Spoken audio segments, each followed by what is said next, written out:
Hello and welcome to Back to Basics. I am Rico Burton, the AARP Arizona's volunteer and host for today. AARP is the nation's largest nonprofit, nonpartisan organization dedicated to empowering people 50 and older to choose how they live as they age. Now, with a nationwide presence, AARP strengthens communities and advocates for what matters most to the more than 100 million Americans 50 plus and their families. This includes health security and financial stability and personal fulfillment. AARP also produces the nation's largest circulation publications, AARP the magazine and AARP Bulletin. AARP's Healthy Eating and Brain Health Report reveals that a majority of people over 50 value brain health and have high confidence and intentions to improve their eating habits. However, the site cost, sustainability, the lack of tools for not making the necessary changes, all of that can make a difference. So, in the month of September, we raise awareness on how consumers can take practical steps to build and improve their healthy eating habits. AARP's diet and nutrition resources, including the Brain Health Resource Center, Staying Sharp, and AARP Personalized Nutrition, will be highlighted to help consumers make better brain healthy food choices. Visit us at the URL that you see across the screen, and you'll find some tips, some tools, and resources. Today's show is pre recorded, but please feel free to leave any questions that you might have, and Coach SheriAnne will get back to you. Now, Coach, we're going to be with you today, and we're going to talk about breathing. Yes? Yes. It's something that we take for granted, and it's because it's just an autonomic, thing that we do. And so, but people don't understand, like, every system in your body relies on oxygen, from cognition to digestion, everything, your mental clarity, how you sleep, how you digest food, your immune response, your stress levels, everything is reliant upon oxygen. So it doesn't matter, how much you exercise. It doesn't matter how skinny you are, how strong you are. None of it really matters unless you're breathing appropriately and properly. And so we're going to be eventually doing some breathing exercises, different ones, because it has become a little bit of a hot topic. And, box breathing, circle breathing, different kinds of breathing. And so we'll kind of touch on that briefly, and not briefly but later in the show. But right now I just really want to talk about how it happens that we just take it for granted and we just kind of go through life. And so one question I usually ask people is, are you aware if you are a nasal breather or if you're a mouth breather? So I'll ask you, Lady B, do you know if you're a nasal breather by nature, or are you a mouth breather? Nasal. Oh, good. Because if you are a mouth breather, usually your dentist will tell you that you're a mouth breather because it shows up actually in the care of your mouth, because we're meant to breathe through our nose. The only time that we usually go to mouth breathing is if we have a deviated septum, or if we're congested, if we're sick, or if we're exercising. And if you can learn to breathe through your nose even when you're exercising, it will enhance your exercise. But also, if we're in a panic state, people tend to breathe through their mouth because they're wanting oxygen quicker. But yeah, we typically breathe about 12 to 16 breaths per minute. That's the normal respiration rate. Um, and it's interesting because, like, so I wear a Aura ring, which monitors I use it just at nighttime. Some people wear it all day long because it monitors what's happening in the body. But at nighttime, so I'll wake up in the morning and I'll look to see what my respiration rate is for the evening. Because typically when you're sleeping, it will slow down because you're not active. And I always find it interesting when my respiration rate is below 12, because that means I was super relaxed and breathing very slow. But the other fun fact that a lot of people don't know about breathing is when you inhale, so our atmospheric air, people think they're just breathing in oxygen and expelling carbon dioxide. And yes and no. So really the atmospheric air that you're breathing in actually is, the majority of it is nitrogen. So it's nitrogen, oxygen, and a tiny bit of carbon dioxide. And then what we expel is nitrogen again, because our body does not utilize it. Nitrogen likes nitrogen, and so it's N2 that we're inhaling, it's in the atmosphere. And it's there to help make oxygen more useful to us. Because if we were breathing straight oxygen or straight oxygen was available, like if you just pay attention, like oxygen tanks, they're flammable because it's straight oxygen. So there's nitrogen in our air to help make it breathable and for us to be able to actually use it. And then our body uses the oxygen to create energy, and we break down the oxygen and then we expel carbon dioxide. And so but most people don't even know that there's nitrogen in the air unless you're a scuba diver, because then you know that your tank has a mix of nitrogen and oxygen, because you can't breathe straight oxygen all the time. People that are receiving it through nasal canal, I can't even think of the name right now. I know what the tubes are called, but it's you're just getting a bit of it that what's mixed in with our atmospheric estrogen. It's increasing the oxygen for you, but that's usually because you have the inability to pull enough oxygen from our atmospheric air to utilize in the body. So that's why you're usually having to be on oxygen. So, and I know there's usually a lot of questions around that. So, like we mentioned before, this show is pre-recorded. So please put your questions in the comment section and I will circle back around and answer any questions you have. Um, but it can be confusing to people once they learn that there's a lot of nitrogen in the air that we breathe. Did you know that? I'm sure you did because you're a brilliant woman. Thank you very much. And yes, I did know that. Yeah.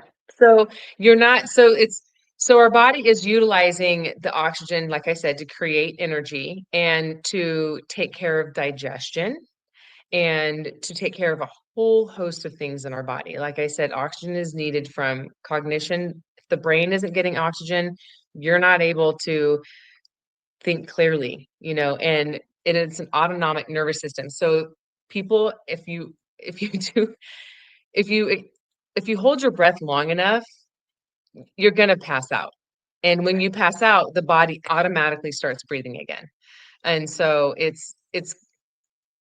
have done it to where I can hold my breath as long as I can. I get to the point where I start to get very woozy because you're on the verge of passing out. And then, but if you did pass out, your body would automatically start breathing again because that's part of our autonomic nervous system. And so, and within the autonomic, and this is where we're going to start breaking down mouth breathing versus nasal breathing. So within the autonomic nervous system, we have a sympathetic nervous system and a parasympathetic nervous system. And so the parasympathetic nervous system is what we also tend to call rest and digest. And it's where we do a lot of nasal breathing. And so if you're trying to use breathing as a way to de-stress, lower your heart rate, lower your blood pressure, then that you're engaging the parasympathetic nervous system. And it's diaphragmatic breathing. So our diaphragm sits right as your ribs kind of come together in your sternum. Your diaphragm is right below, like right at your sternum. And it's a muscle that goes up and down based on your breathing. And so I'm sure everyone has watched a baby breathe. And if you haven't, you're missing something that's quite magical. But when a baby breathes, you don't see their chest rise and fall. You see their belly rise and fall. And that's diaphragmatic breathing, when you are really expanding that diaphragm down and contracting it up and really using that belly to breathe, which is much better because that engages the parasympathetic nervous system. That's what decreases your breathing rate. And if you've ever gone in for a blood pressure check, which every time you go to the doctor, they check your heart and they check your blood pressure. Next time you do, if you've never done this, do breathing exercises that we're going to do later to see if you can get your blood pressure down. Like have them take it normally, then ask them if they can give you 2 minutes, 2 to 5 minutes to do some breathing exercises, get your heart rate lower, your blood pressure lower, and then do it again. And if you have a blood pressure cuff at home, do this right now. It's quite fun to like see how breathing can impact your heart rate, your cognition, your blood pressure. And it's remarkable because our bodies are remarkable, and how we can impact how it responds to certain situations. So when you are diaphragmatic breathing, you're getting that parasympathetic nervous system going. But when we're mouth breathing, and when people tend to breathe through their mouth, they're actually being more of a chest breather. And when you're chest breathing, you're using secondary breathing muscles, because our breathing muscle is the diaphragm and the belly. But when you're chest breathing, you're using all of the intercostals, which are in between your ribs. And those are the secondary muscles. It also constricts your blood vessels when you're chest breathing, because it's much more shallow, because you can't do a full exhalation. So when you're chest breathing and breathing through your mouth, you have a tendency to have a higher breathing rate because you can't get in as much oxygen. So your breathing rate is much faster. You're usually 16 to 20 breaths a minute. And people that are mouth breathers tend to not sleep very good. So you really want to be aware if you're a mouth breather or a nasal breather. And if you're a mouth breather, really encourage you to use some breathing exercises to help change that, to help you become more of a nasal breather. Because what's happening also within the body is when you're a shallow breather and it sets off that sympathetic nervous system, that is a fight or flight response. And cortisol just dumps into the body. And we want cortisol, that's necessary. Our body naturally releases it when we wake in the morning because it's like, oh, sun's up, we're awake, it's time to go, let's go. So you usually have a cortisol spike in the morning, but that's really the only time that you really want a cortisol spike, uh, unless you're, in an adrenaline situation where you're running from something, you know, or you're getting ready to prepare for a talk at work, or you're getting ready, if you're a professor and you are a new professor and you have to get up in front of a big lecture hall, you'll typically have a spike, and you'll find that you're chest breathing if you have anything that gets you, you know um, feeling anxious. And that's the thing too, is when you're typically a chest breather and a shallow breather, the long-term effects deplete your immune system. You can have cardiac problems in the long run, and you have a tendency to tighten up all of these muscles because you're chest breathing. So your back is tight, your neck is tight, and you'll have chronic upper back and neck pains.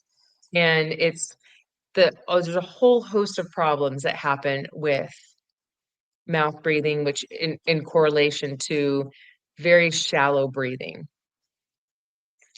And I know you keep nodding your head, but I don't, if you want to add something, please jump in.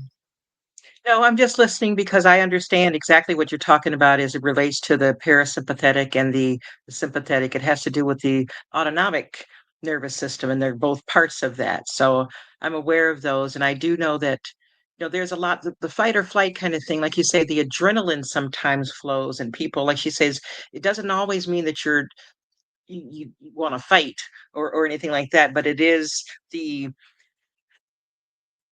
the anxiousness that can come, and sometimes it can be a good thing initially, until you can, so that you can get it under control. Be like, it's not, "Oh my gosh, I'm so afraid." It's like, "Oh my gosh, I have a lecture to do. I am prepared, I'm ready."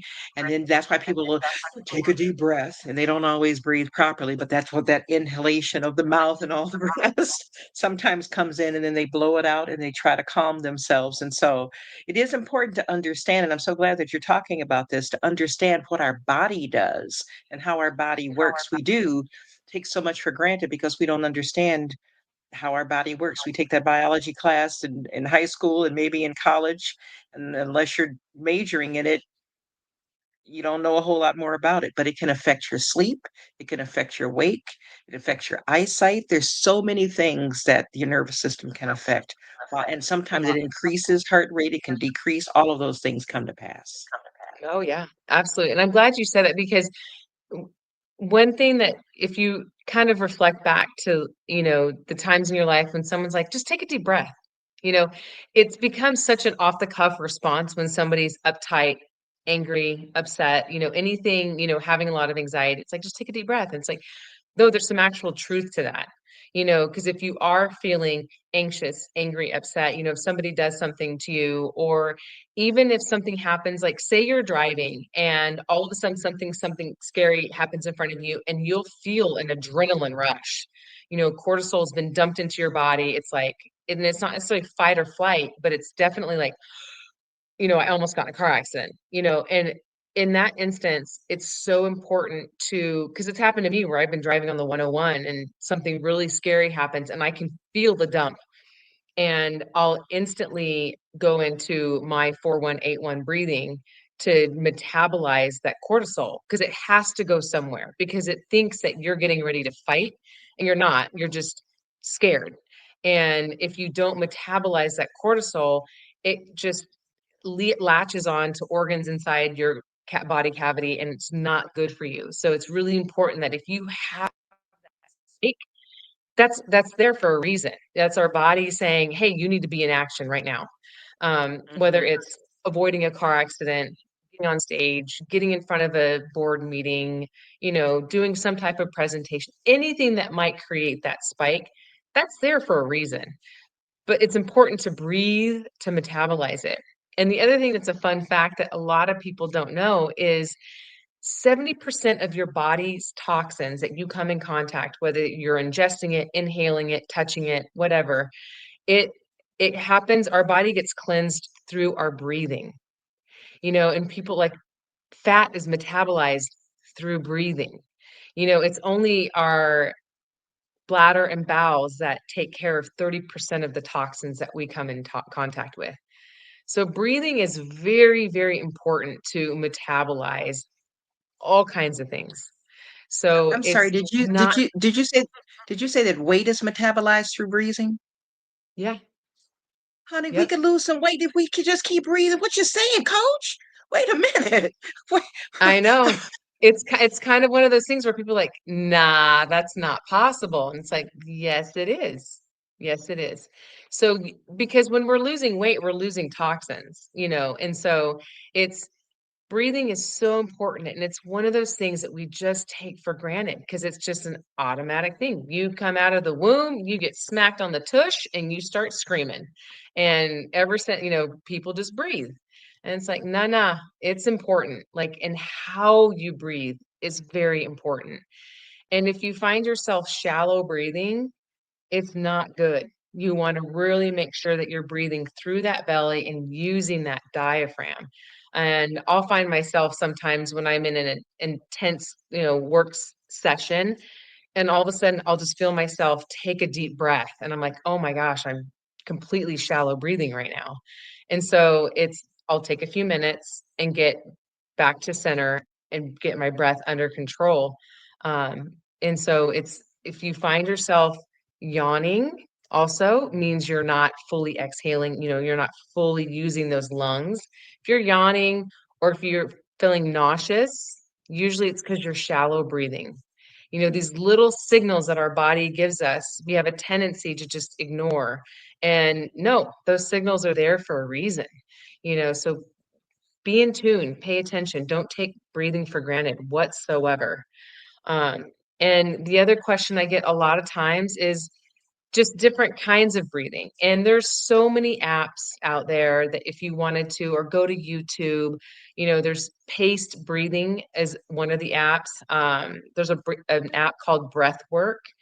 And if you go to YouTube and you type in breath work, you'll see a whole host of videos that can walk you through different types of breath work.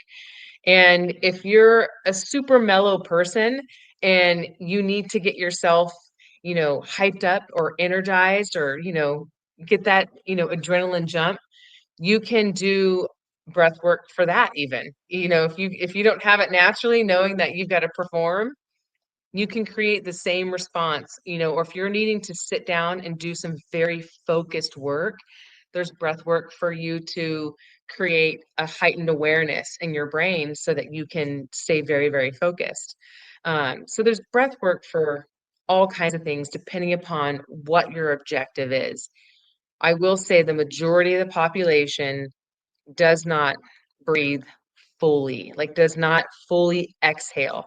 So when I do a lot of breath work with people, I have them focus on their exhale. And that's because we just have a tendency to be shallow breathers. And you need to fully exhale to get all that carbon dioxide, all of those toxins out, because that's how you're getting rid of it. And even in exercise, when I'm coaching endurance athletes, I tell them, don't even worry about the inhale. It's going to happen. It's just your body's innate ability to inhale is always there, but you have to force the full exhalation. So just focus on the exhale. Your inhale is going to happen. And that's what I tell a lot of people. And so what we'll do now is, unless you have something you want to add, Lady B, because I always love when you add stuff because you're, Thank you. I was just going to say too that for swimmers, of course, knowing how to breathe, it's going to help you a lot. And the more you do it, the better your breathing will become. For those of us who are singers, it is important to understand how to breathe, how to control our breathing. If you wanted to hold a long note, how do you do it? How do so you have to have the capacity for some things too. So breathing helps us many times in our besides just helping to keep us alive, in our everyday lives. And depending on what your career is or your hobbies are, it can really, really make a difference how you breathe. Mhm. Yeah, it absolutely does.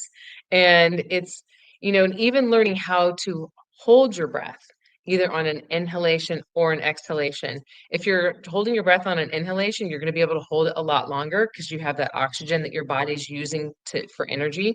On an exhalation, you're not going to be able to hold it as long because there's no oxygen readily available except for what's already in your extremities.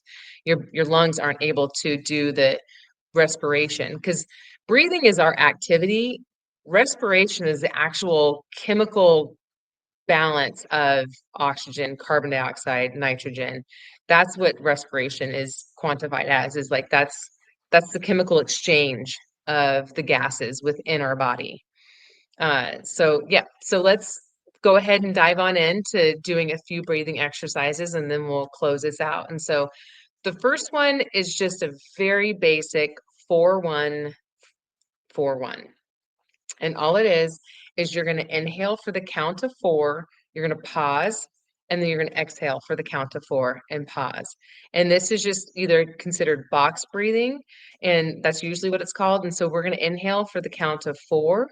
And before we start, what I'd like for you to do is just sit there, put your hands on your thighs, and close your eyes. Because if you are, and if you're just listening, it's easier. If you're watching, you can easily get distracted. So I just like to ask people just to close your eyes when we do breathing exercises because it can help you become really in tune with your body. So we're going to inhale for the count of four. 1, 2, 3, 4. Pause. Exhale. 4, 3, 2, 1.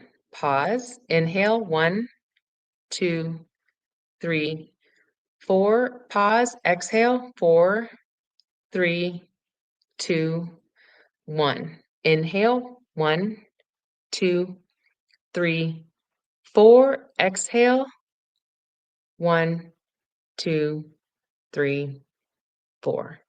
So that was 4 breaths. Keep breathing at that 4-1-4-1, and you'll feel that it just kind of even makes you feel very even, very calm. And so the next one we're going to do is a 4. You're going to inhale for 4. You're going to hold it for 7. And then we're going to exhale for 8. And the point of this one is to really, when you've inhaled, you're going to hold it for 7 to really allow your body the ability to utilize as much oxygen as possible. And then we're exhaling for 8 because we want to fully get all of that carbon dioxide out. So it's very interesting for people. And if it's hard for you to hold for 7, then that's okay. You can go ahead and start your exhalation and then just kind of catch back up with where we're at in this. And for a lot of people, it is a very, your brain starts to go, why are you holding your breath? Because we don't normally hold our breath unless, you're a swimmer or doing something that does require you to hold your breath. So your brain at first is going to be like, I don't like this. What's that? Quick question. When you exhale, so if we're breathing in through our nose, when we exhale, is it through our mouth or is that through our nose too? That's a great question. I thank you for that. I stick with my nose. Some people, if you want to do through your mouth, you can. That's totally acceptable. But really try to make sure the inhalation is through the nose. And the reason I do it all through my nose is because I just want to keep that train of thought in the sense of like, I only want to be a nasal breather. Um, and the only time I really go to mouth breathing is if I'm doing something at effort, exercising.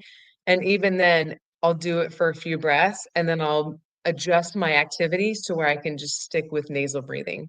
It took a long time for me to get to that, exercising with nasal breathing to the point to where the capillaries in my nose didn't like it. Like I would have not horrible nosebleeds, but they had to toughen up because I was just forcefully, doing so much nasal breathing and nothing through my mouth that my nose, and then when the weather changes here, when it gets dry, I go through the same cycle where it's like all the capillaries in my nose have to like toughen up again and get used to it. Um, but yeah, so if you're wanting to exhale through your mouth, if that helps you feel a little more relaxed, there's nothing wrong with that. But really focus on the inhalation being through the nose. But great Thank question. you. All right, so we're going to inhale for 4, and then we're going to hold for 7 and exhale for 8. So on that exhale, really try to compress that, because your diaphragm is a muscle. Use it. Push all the air out of your lungs. It's going to feel very weird if you've never done it or if you do it seldomly, but this is a great exercise and you're going to feel your heart rate really slow down when you're doing this. All right, so let's inhale for 1, 2, 3, 4. You're going to hold for 7, 6, 5, 4, 3, 2, 1. Exhale slowly. 7, 6, 5, 4, 3, 2, 1. Inhale. 1, 2, 3, 4. Hold. 7, 6, 5, 4, 3, 2, 1. Exhale. 7, 6, 5, 4, 3, 2, 1. Inhale. 1, 2, 3, 4. Hold. 7, 6, 5, 4, 3, 2, 1. Exhale. 7, 6, 5, 4, 3, 2, 1. If you can maintain that, keep doing that while I talk and tell you what's happening to your body. So as you're inhaling, I find that people all of a sudden like really want to inhale big, but like really try to control that breathing of that inhalation so that you can continue to do that belly breath. And as you're holding, like I'd already explained, your body is really utilizing all of that oxygen and creating that transfer of oxygen to carbon dioxide so that when you do a long exhale, you're really getting rid of all of that carbon dioxide with all of those toxins that are floating through your body. And I'm sure that a lot of you felt like your heart rate really kind of slowed down. We only did that 4 times, but if you did that for 5 to 10 breaths before you go to sleep, you will sleep like a baby. That one is amazing to do before you go to bed. Uh, the 4-1-4-1 and like, or if you wanted to just do a 4-1-8-1, so you inhale for 4, pause, exhale for 8, so you can really focus on the exhalation. That one is great to do during the day to just kind of reset yourself if you find yourself shallow breathing or feeling anxious or feeling uptight about something or something's got you kind of bent sideways, or if you're close to having a car accident or something. I do the 4-1-8-1 throughout the day. Like it's just kind of a check-in with myself. Like, oh, I don't know that I'm breathing completely here. So I'll do that for about 10 breaths and it just resets. And so I use that a lot during the day. That one's mine goes is the 4-1-8-1. Because I like to exhale longer, but a lot of people have a hard time with that. So I just encourage them to do 4-1-4-1. And but if you can get to where you're comfortable with the longer exhalation, you're going to see bigger benefits. a lot bigger benefits. Um, but yeah, just pay attention to how you're breathing. Check in with yourself, throughout the day.